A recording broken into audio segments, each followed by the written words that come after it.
આપણે રાજકોટ મહાનગરપાલિકા દ્વારા 2 વર્ષ અગાઉ જે રસ્તેથી રખડતા પશુઓ પકડી અને ઢોર ડબે રાખવામાં આવતા હોય છે તેની સાચવણી માટે આપણે વર્તમાનપત્રમાં જાહેરાત આપી અને જે સ્વૈચ્છિક સંસ્થાઓ કે જે જીવદયાની પ્રવૃત્તિઓ કરતી હોય તેવી સંસ્થાઓ પાસેથી અરજીઓ મગાવી અને આપણે સંચાલન માટેની કાર્યવાહી કરવામાં આવે, જે અંગે આપણે જીવદયા ઘર રાજકોટને આપણા રાજકોટ મહાનગરપાલિકા હસ્તકના ઢોર ડબ્બાનું સંચાલન સોંપવામાં આવેલ.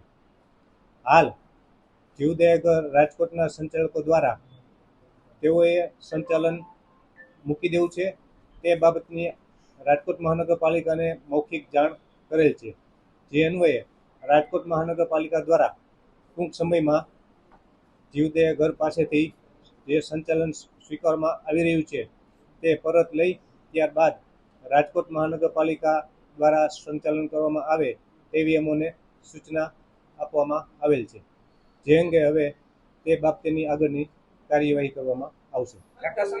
વાત એવી છે કે રાજકોટ મહાનગરપાલિકા તેમની આગળથી આજથી જ લેવાની હતી, એટલે એડવાન્સમાં એ લોકોએ કોઈ દાગ ન લાગે એટલા માટે આ કર્યું છે, કારણ કે 750 પશુઓના મોત થયા. રાજકોટ મહાનગરપાલિકાના ઢોર ડબ્બામાં પશુઓના મૃત્યુ બાબતની વાત કરીએ તો મૃત્યુ ગૌશાળા હોય, પાંજરાપોળ હોય કે ઢોર ડબ્બો હોય કે જે જગ્યાએ નબળા, વૃદ્ધ, અશક્ત પશુઓ વધુ રહેતા હોય છે એ જગ્યાએ પશુઓના મૃત્યુ થવા એ સ્વાભાવિક છે. અને જ્યારે ચોમાસાની ઋતુ હોય છે ત્યારે વરસાદ, ઠંડા વાતાવરણના કારણે પશુઓના મૃત્યુમાં આંશિક પ્રમાણ પર વધારો થતો હોય છે. એટલા માટે પશુઓના જે મૃત્યુ થયું છે એ કોઈ ખાસ કરીને કોઈ બેદરકારી હોય એવું નથી, પરંતુ સ્વાભાવિક રીતે દર વર્ષે ચોમાસામાં વરસાદના કારણે સામાન્ય દિવસો કરતાં મૃત્યુનું પ્રમાણ હોય છે એ સહજ પ્રમાણે વધતું હોય છે.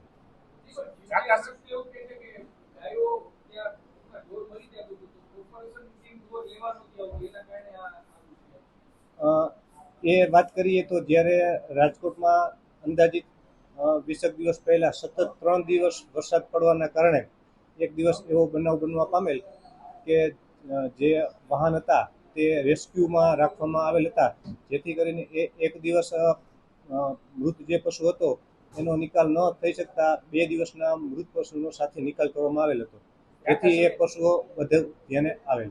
સાહેબ, એવી પણ વાત છે કે રાજકોટ મહાનગરપાલિકાએ પકડેલા ઢોર ઉપરાંત પણ પોતે અન્ય ઢોર પણ રાખતા હતા અને દાન પણ લેતા હતા.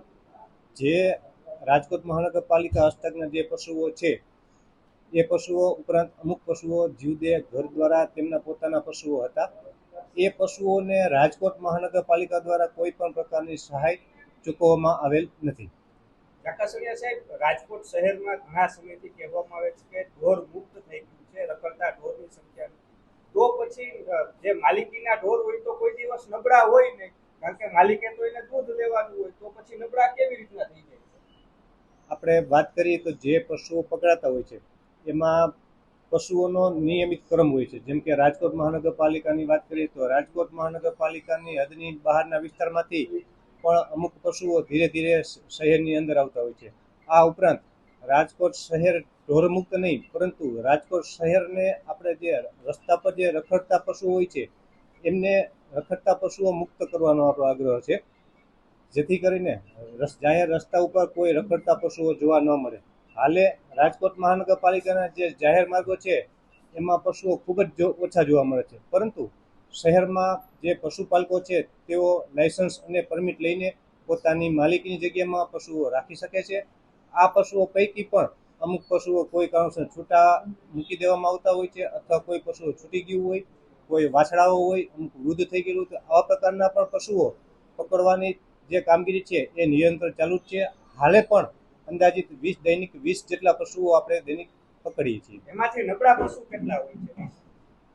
નબળા પશુઓની વાત કરીએ તો જોઈએ તો 50% કરતાં પણ વધુ પશુઓ જે છે એ આપણી પાસે વાછડાઓ અને વૃદ્ધ પશુઓ વધુ આવતા હોય છે, રોજ પકડાય છે.